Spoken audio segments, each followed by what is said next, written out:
मुंबई के जंगल में टुनटुनी चिड़िया अपने पति कालू कौवे और बूढ़े सास ससुर के साथ रहती थी। कालू हर साल अपने खेत में भिंडी की खेती किया करता था, जिससे उसकी अच्छी आमदनी हो जाती थी। एक दिन वो अपनी लहराती फसल को देखकर बहुत खुश हो रहा था। इस बार मेरे खेत में कितनी हरियाली है। अब बस कुछ ही हफ्तों की देरी है जब मेरी भिंडी की फसल पककर तैयार हो जाएगी। इस बार मैं भिंडी बेचकर सारे कर्ज चुका दूंगा और कुछ पैसे अगली फसल के लिए भी बचा कर रखूंगा, ताकि उस लालची कड़कनाथ से मुझे कर्ज न लेना पड़े। टुनटुनी बहू, भोजन हो गया हो तो ला मेरी बेटी के लिए, वरना ये फिर किसी काम में लग जाएगा। अभी लाती हूँ माँ जी। टुनटुनी भोजन लाकर अपने पति को देती है। अरे बहू, जरा इसका ध्यान रखा कर, देख तो सूख कर कांटा हो गया है।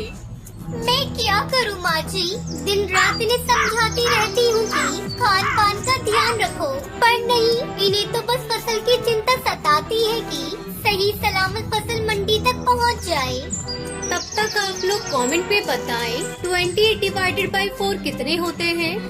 इस तरह कुछ दिन बीत गए। एक दिन कालू खेत से आकर अभी बैठा ही था कि तभी उसके पिता जंगल से आते हैं। क्या है पिताजी, भिंडी तो बहुत बड़ी बड़ी हुई है इस बार, बस कुछ ही दिनों में तोड़ने लायक हो जाएंगी। धीरे धीरे रात हो जाती है और पूरा परिवार खाना खाकर सो जाता है। अचानक बिजली की कड़कड़ाहट से सबकी नींद खुल जाती है। बाहर जोरों से बारिश हो रही थी।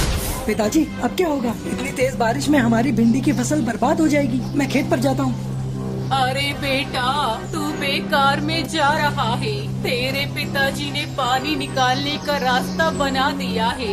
बारिश का पानी निकल जाएगा, तू चिंता मत कर। नहीं माँ, मुझे जाना ही होगा। तो ठीक है, आप पिताजी को भी साथ लेकर जाइए, मैं आपको अकेले नहीं जाने दूंगी। कालू अपने पिता के साथ खेत पर चला जाता है। सारी रात बीत जाती है, पर दोनों घर नहीं लौटते। अगली सुबह उन्हें देखने के लिए टुनटुनी और सुंदरी खेत पर जाती हैं, पर वहाँ का नजारा देखकर टुनटुनी दहाड़े मारकर रोने लगती है।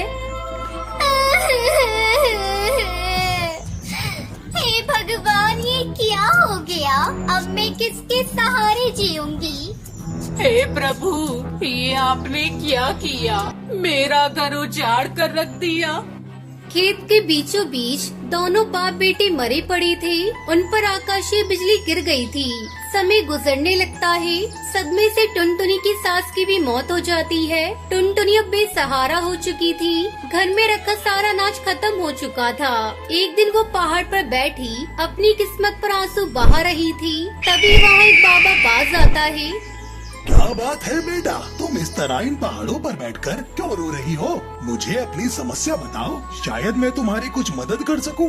टुनटुनी चिड़िया रोते रोते बाबा बास को अपनी सारी बात बताती है। बिटिया, तुम्हारी दुख भरी कहानी सुनकर मुझे बहुत दुख हुआ। ये लो, ये आइसक्रीम के चमत्कारी बीज हैं। इन्हें ले जाकर खेत में बिखेर दो और आइसक्रीम की खेती शुरू करो। भगवान तुम्हारा भला करेगा। इस तरह टुनटुनी चिड़िया अपने दुखों को भुलाकर उस बाबा के द्वारा दी हुई जादू आइसक्रीम के बीज से अपने खेत में आइसक्रीम की खेती करके अपनी जिंदगी खुशी खुशी गुजारने लगती है।